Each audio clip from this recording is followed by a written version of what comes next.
На вчерашната втора лидерска средба кај претседателот на државата не е постигнат концензус за датум на предвремени парламентарни избори.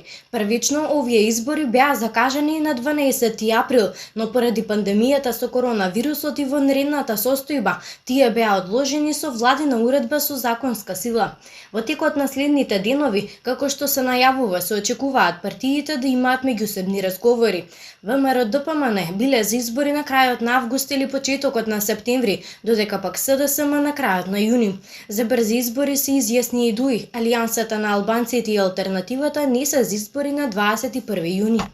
На средбата присуствуваа лидерите на СДСМ Зоран Заев, на ВМРО ДПМН Христијан Мицковски, на ДУИ Али Ахмети, на Алијансата на албанците Зијадин Села, на алтернатива Африм Гаши, на движење Беса Билал Касами и Азем Садику како представник на ДПА.